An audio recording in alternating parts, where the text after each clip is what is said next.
Hello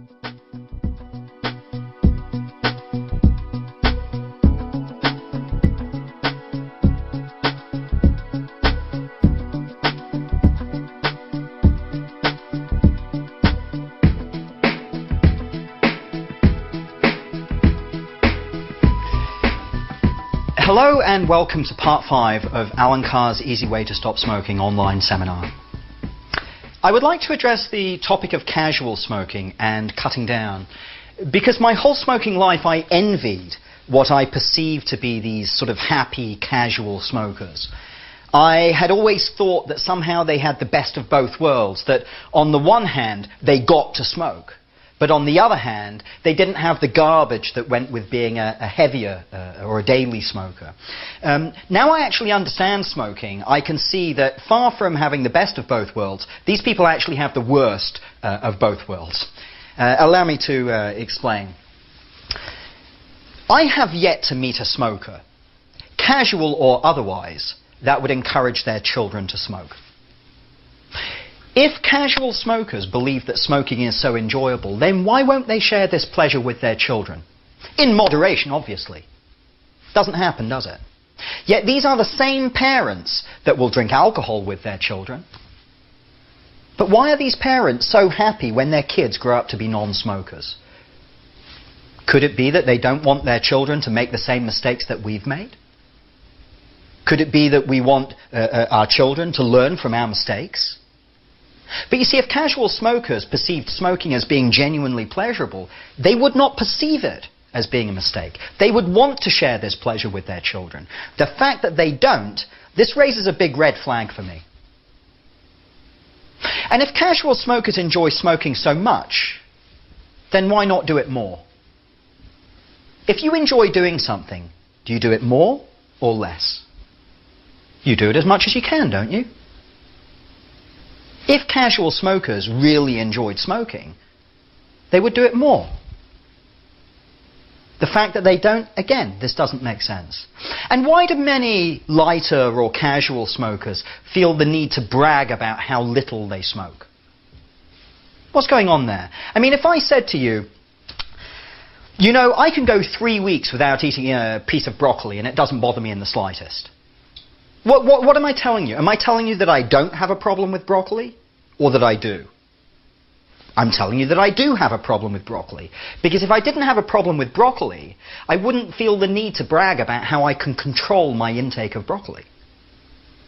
You see, just as all smokers have to lie to themselves to justify their smoking, casual smokers would have you believe that they could take it or leave it, that they have this masterful self-control over their smoking. But if that was true, they would leave it. If that was true, why would they take it? It just doesn't make any sense. The truth is that these smokers are just as addicted as you are, and just as addicted as I was. It's just that their addiction manifests itself in a slightly different way.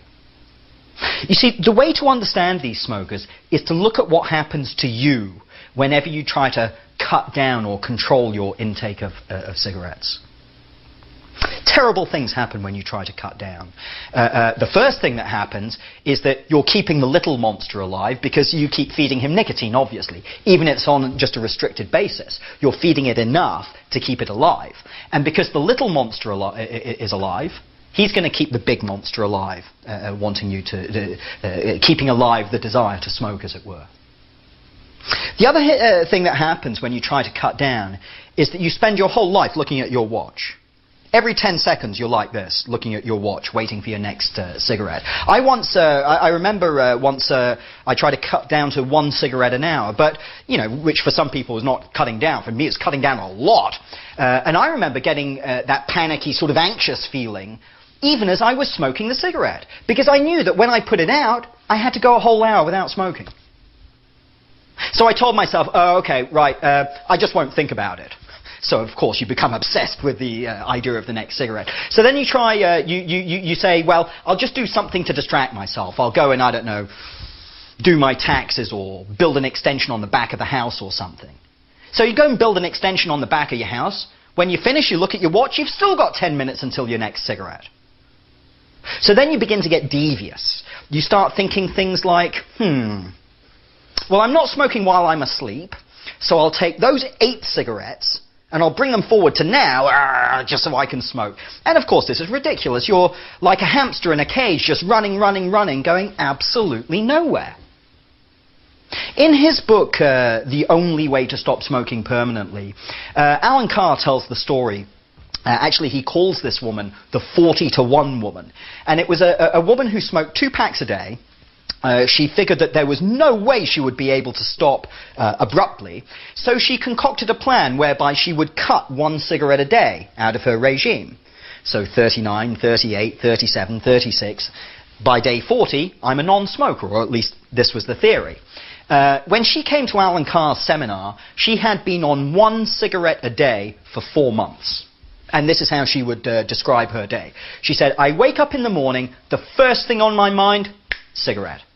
Oh, but I can't smoke it now, because if I smoke it now, then I'll have to go through the whole day without another cigarette.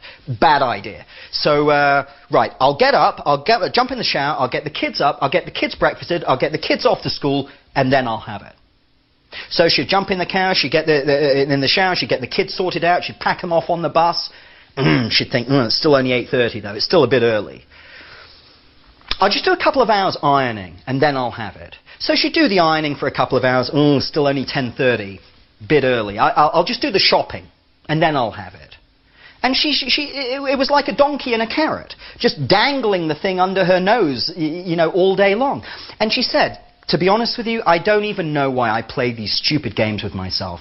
She said, because I do exactly the same thing every single day. Which is, about half an hour before the kids get home from school, I sit down and I smoke that stupid cigarette.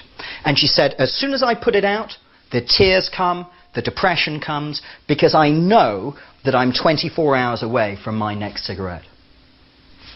You tell me, is this the story of a happy woman? Oof, I wouldn't wish this on anyone. Yet, you know the irony? This woman's friends.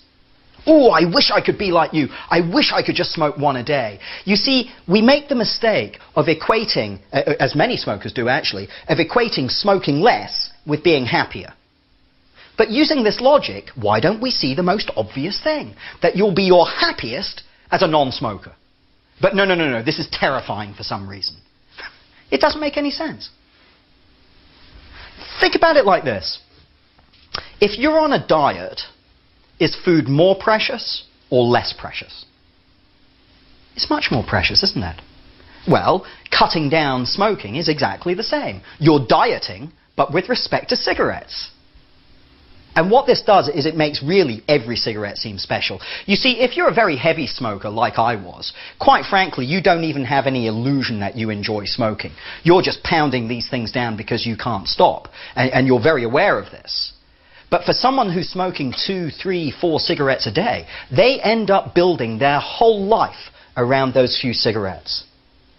And as we've been saying all along, because this is primarily a psychological addiction, I think that makes that person just as addicted as a chain smoker. Do you remember in part 2, when we were talking about how the vast majority of these so-called special cigarettes come after a period of abstinence?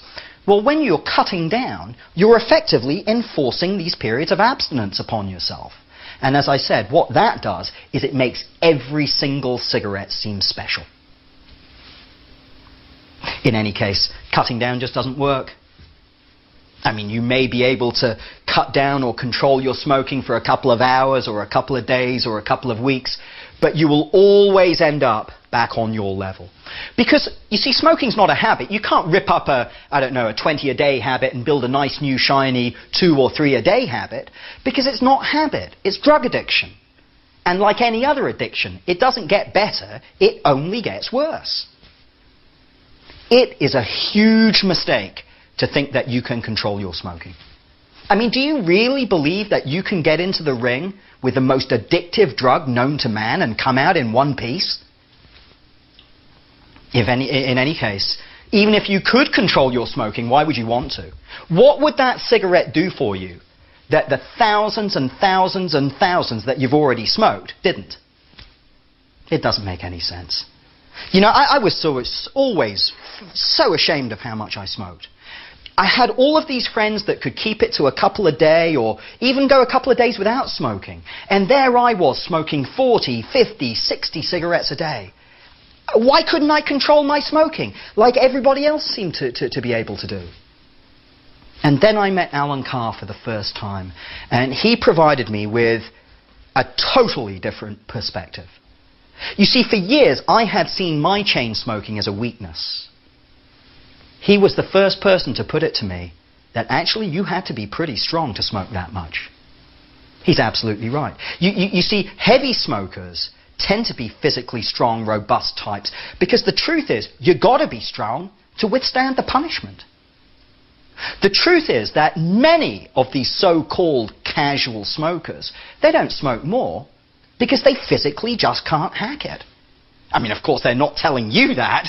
They want you to think that they can control their smoking. But the reality is that many of these smokers couldn't smoke more if they wanted to, because it makes them feel so sick. Another type of lighter smoker is the one that believes that by smoking less, they're managing the risks that are associated with smoking.